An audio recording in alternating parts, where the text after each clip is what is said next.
There is a story of accuracy, teamwork, and hundreds of years of evolution hidden in the golden streams of honey. From the hard work of busy bees to the careful work of dedicated beekeepers, the process of making honey combines nature and human creativity.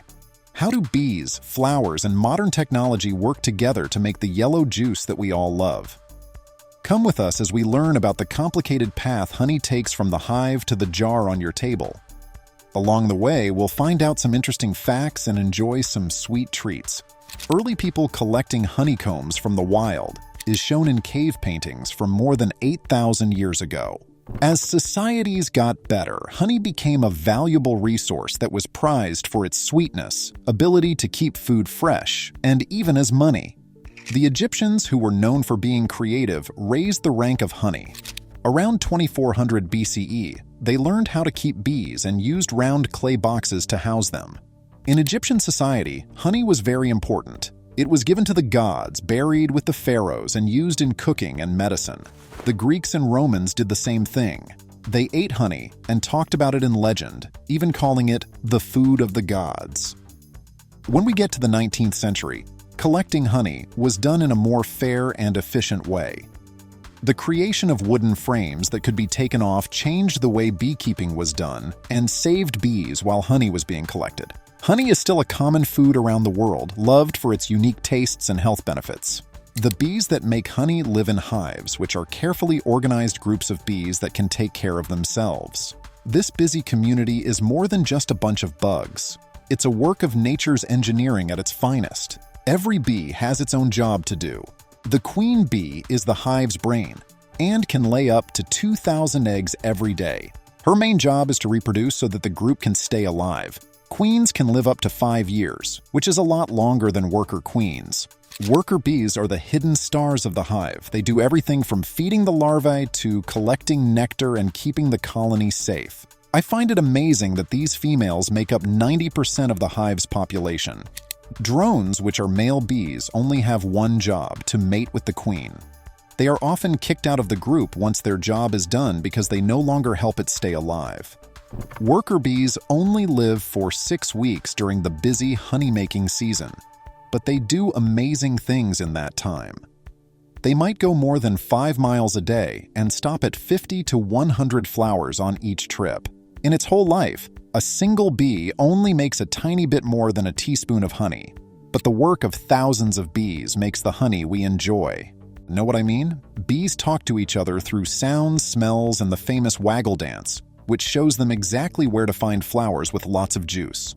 Worker bees go on trips to find nectar. They use their long, tube-like mouths, called proboscis, to drink nectar from flowers. Bees like certain flower types, like clover or lavender, because they have a lot of juice. Each trip can last several hours. With more than 170 odorant sensors, bees have a very good sense of smell that lets them find flowers from a long way away. As bees gather nectar, they cover their soft bodies with pollen. As they move from bloom to bloom, they spread pollen, which helps blooming plants reproduce. Bees are very important to world agriculture because they pollinate about 70% of the foods that people eat. When bees get back to the hive, they do their famous waggle dance, which is an interesting set of moves that tells other bees about the quality, distance, and direction of nectar sources. As an example, the angle of the dance shows where the sun is, which other bees use as a biological GPS. When they get back to the hive, worker bees spit the nectar into the mouths of other bees. This step might seem strange, but it's very important. The nectar has a lot of enzymes in it that turn complicated sugars like fructose and glucose into easier ones. Bees fiercely fan their wings, causing airflow that lowers the nectar's moisture content in order to turn it into honey. When the nectar has about 18% wetness, it hardens into honey, which doesn't go bad and can be kept for a long time. The honey that has been found in Egyptian tombs is still safe to eat after thousands of years because it has natural protection and a low moisture content. What makes honey last forever? Even after thousands of years, it still tastes good. Do you have any ideas? Please wait a moment. Answer: because honey is acidic and low in wetness, bacteria and other germs can't live in it. Honey naturally keeps its freshness because bees add enzymes to it. This makes it one of the few foods that can be stored for a very long time.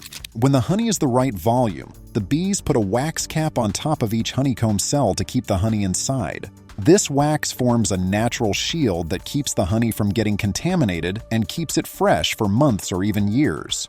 The bees keep the temperature inside the hive at a steady 95°C, 35°C. This warm place speeds up the drying process and protects the honey's quality. In the winter, bees do this by spreading their wings wide and gathering together to make heat. Beekeepers carefully approach the hive while wearing clothes that protect them from getting stung. They use a burner to send small puffs of smoke into the hive. This makes the bees feel better by blocking out warning signals and pushing them deeper into the hive. The beekeepers then take out the wooden boxes that were full of honeycomb.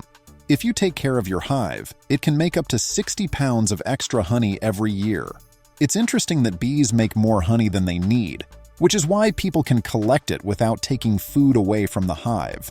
At the extraction center, honeycombs are uncapped, which means that the wax layer that covers the honey cells is cut off with a hot knife. Finally, the frames are put into a centrifugal honey extractor. This machine spins them quickly, using centrifugal force to free the honey inside.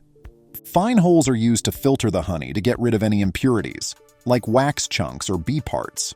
Some makers take it a step further by pasteurizing the honey, which can make it less healthy in some ways. Know what I mean? Because it hasn't been pasteurized, raw honey has more of its natural enzymes and vitamins, which is why health-conscious people like it so much. Automated finishing tools carefully pour the honey into the jars, making sure that each serving is the same size. The jars are then tightly covered to keep the food fresh and stop wetness from getting inside. Labels are put on each jar that say where it came from, what flowers were used, and that it has quality standards. Honey gets to millions of homes around the world through small-scale farmers selling at local fairs and large-scale businesses shipping all over the world. Good for you and interesting facts about honey, a natural sweetener. Honey is better for you than pure sugar because it has vitamins and important nutrients. Antimicrobial properties. Honey can help heal wounds because it naturally contains hydrogen peroxide. Digestive aid. Honey can help settle stomach upset and keep the gut healthy. Interesting facts. Because it is acidic and has little water in it, honey never goes bad. In their whole lives, it takes about 12 bees to make just 1 teaspoon of honey. There are more than 300 different kinds of honey, and each one tastes different because the bees got it from a different flower. Every jar of honey has a story to tell about teamwork, accuracy, and natural beauty. The bees worked hard and the farmers were careful. Honey makes us think of the beauty of nature, whether we put it on bread, mix it into tea, or use it on our skin. So the next time you take a spoonful of this golden drink, think about the long and interesting journey it took to get to your table. Stay interested and let the world's sweetest gift motivate you to see more of its wonders.